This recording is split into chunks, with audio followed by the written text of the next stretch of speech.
on page 747, we're doing 21 and 22. The given was the orange part.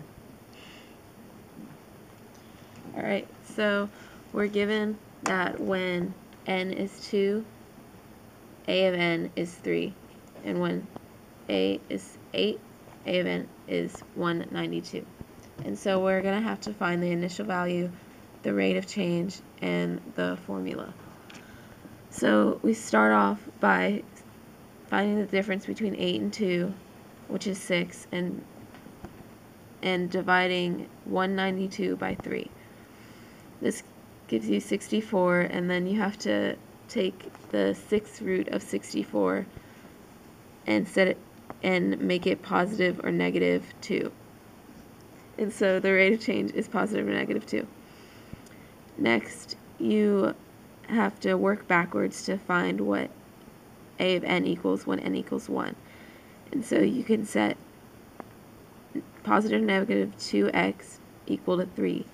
And the value of a of 1 would be either negative 3 over 2 or 3 over 2. And so our initial value would be positive or negative 3 over 2.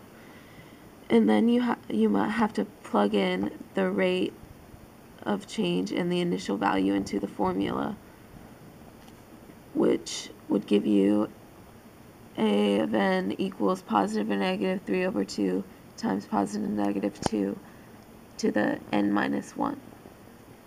And so you'd have two separate possible equations.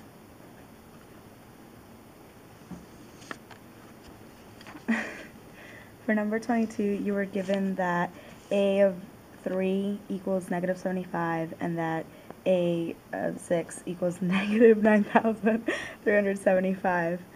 So you start by subtracting 6 from 3 and you get 3, and then you divide negative 9,375 by 75 and you get 125. Yeah, switch those. And then you take the cube root of 125 and you get 5, and that's your rate of change. And then to find your initial value, you just work backwards. So negative 75 divided by 5 is 15, and then negative 15 divided by 5 is negative 3. And that's your initial value, negative 3.